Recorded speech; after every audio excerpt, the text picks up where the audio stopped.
Good morning students. आज हम ये वीडियो लेसन में आपका जो चैप्टर लेसन 1 का क्वेश्चन आंसर डिस्कशन करेंगे और जो रेस्ट जो बचा है मैं ये पार्ट को डिस्कशन करके आपको बाद में भेज दूंगा वीडियो, ठीक है।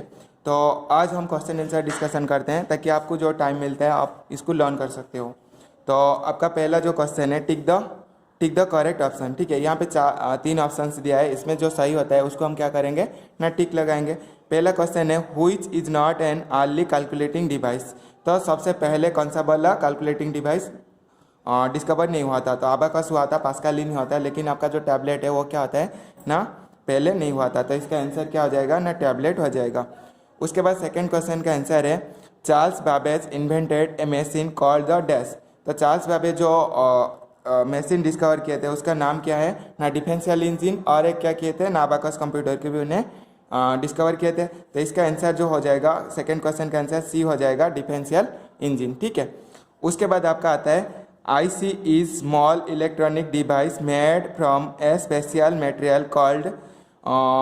तो ये जो स्पेशल मटेरियल से IC जो बनता है उसको क्या बोलते हैं ना सेमीकंडक्टर बोलते हैं। क्या बोलते हैं ना सेमीकंडक्टर बोलते हैं। आपका थर्ड नंबर का आंसर क्या हो जाएगा ना सेमीकंडक्टर हो जाएगा। उसके बाद दिया है fourth question computers are classified into dash. Computer को हम कितना कैटेगरी में क्लासिफाई किए हैं, तो sorry computer are classified into fifth generation, 5 generation में है। अभी जो कंप्यूटर चल रहा है सारे आपके थर्ड जनरेशन का चल रहा है। फिफ्थ जनरेशन कंप्यूटर आपका जो इसरो और नासा ये सब में यूज होता है, ठीक है।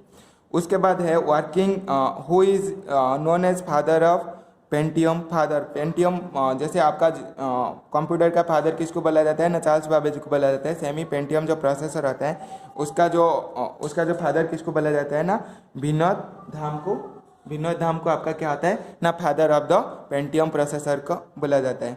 उसके बाद बी सेक्शन में आपका दिया है स्टेट ट्रू एंड फॉल्स। यहाँ पे कुछ मतलब वर्ड्स सेंटेंस लिखा है, कौन सा सेंटेंस आपका सही है और कौन सा सेंटेंस गलत है उसको हमको बताना है, ठीक है।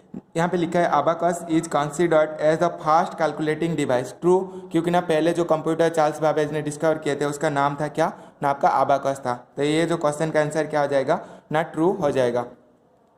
उसके बाद second question Napier's bones also called Napier's rods, ठीक है। Napier bones also called Napier rods, ये क्या हो जाएगा ना आपका ट्रू होगा। उसके बाद आपका आता है यूनिभाग 3 is an example of second generation computer. यूनिभाग 3 जो होता है वो क्या होता है ना example of second generation computer, ये भी क्या होता है ना आपका ट्रू होता है।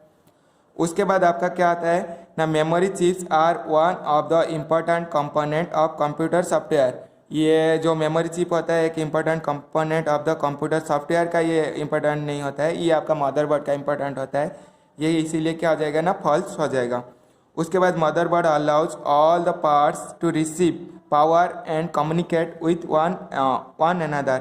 तो मदरबोर्ड अलाउज द, ये ट्रू होगा क्योंकि ना मदरबोर्ड में सारे कंपोनेंट्स आपका कनेक्टेड है और वो क्या करता है ना सबको कंट्रोल करता है।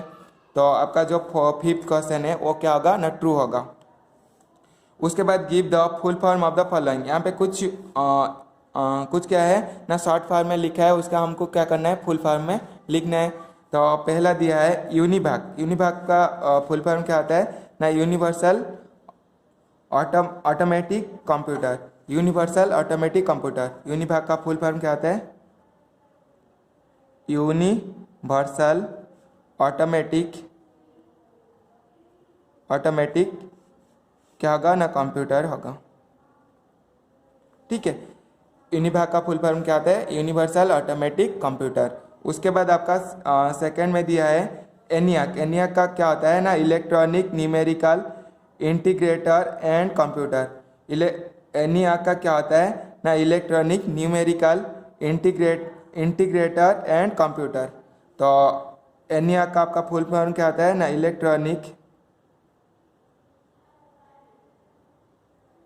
Electronic numerical integrator and computer. उसके बाद एडभाग का फुल फॉर्म होता है electronic discrete variable automatic component. EDVAC का आपका फुल फॉर्म क्या होता है ना electronic discrete discrete, variable, automatic और क्या होता है ऑटोमेटिक कंप्यूटर। ठीक है, ये सारे फुल फॉर्म्स हैं। उसके बाद आपका आता है VLSI। VLSI क्या आता है, वेरी लार्ज स्केल इंटीग्रेशन।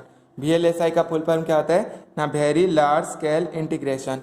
तो मैं यहाँ पे लिख देता हूँ very large scale integration, very large scale integration.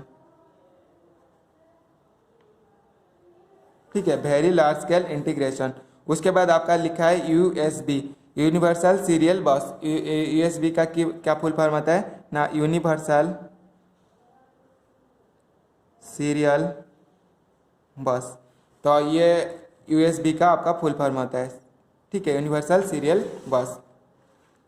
उसके बाद आपका आता है मैच द फॉलोइंग। यहाँ पे कॉलम ए और कॉलम बी दिया है, आपको क्या करना है, मैच करना है।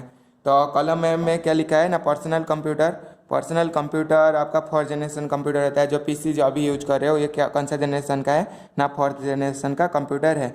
उसके बाद आपका सेकंड में दिया है इंटीग्रेटेड सर्किट, आपका किसके साथ जॉइंट होगा ना, 3rd जनरेशन कंप्यूटर। जो हमारा जो IC जो यूज हुआ था वो 3rd जनरेशन कंप्यूटर में यूज हुआ था। उसके बाद आपका 3rd नंबर क्वेश्चन आता है आर्टिफिशियल इंटेलिजेंस, आपका 5th जनरेशन कंप्यूटर। जो आर्टिफिशियल इंटेलिजेंस के अंदर आपका क्या आता है ना, जैसे डिफेंस ऑर्गेनाइजेशन सारे नासा हो गया, इसरो हो गया, ये सब जो होते हैं आपका आर्टिफिशियल इंटेलिजेंस के अंदर आता है और 5th जनरेशन कंप्यूटर को यूज करते हैं। उसके बाद आता है वैक्यूम ट्यूब्स। वैक्यूम ट्यूब्स आपका 1st जनरेशन कंप्यूटर में यूज हुआ था, जिसके वजह से आपका जो कंप्यूटर का साइज क्या था ना, बहुत बड़ा था। उसके बाद है आपका दिया है cobble and basic. Cobble and basic जो है वो क्या होता है ना, 2nd जनरेशन कंप्यूटर होते हैं। कॉबल एंड बेसिक जो है वो कौन सा है ना, 2nd जनरेशन कंप्यूटर है। तो ये इसके साथ जॉइंट होगा। उसके बाद जो लॉन्ग टाइप क्वेश्चन आंसर है मैं इसको आपको बाद में भेज दूंगा। और उसके बाद यहाँ पे दिया है कुछ फिगर्स दिया है, उसको आइडेंटिफाई करने के लिए बताएं। Identify and right the name of the following. यहाँ पे कुछ फिगर जो दिया है उसका क्या है ना, आइडेंटिफाई करके उसका नाम लिखना है। ये जो है क्या था ना, पास्कल लाइन कैलकुलेटर था। ठीक है, और सेकेंड जो फिगर दिया है वो डिफेंशियल इंजन का है। और थर्ड जो आपका फिगर दिया है वो वैक्यूम ट्यूब का है।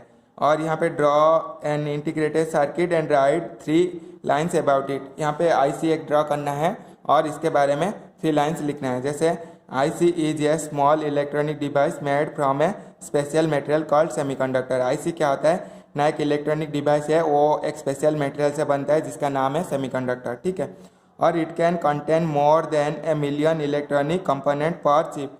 इसमें क्या होता है ना, बहुत सारे कंपोनेंट्स है इसके अंदर। ठीक है, उसके बाद ये हो गया आपका क्वेश्चन आंसर हो गया। तो और लॉन्ग टाइम में बाद में भेज दूंगा। अभी जो आप इसको क्या करना है, लर्न कर लेना है। Thank you.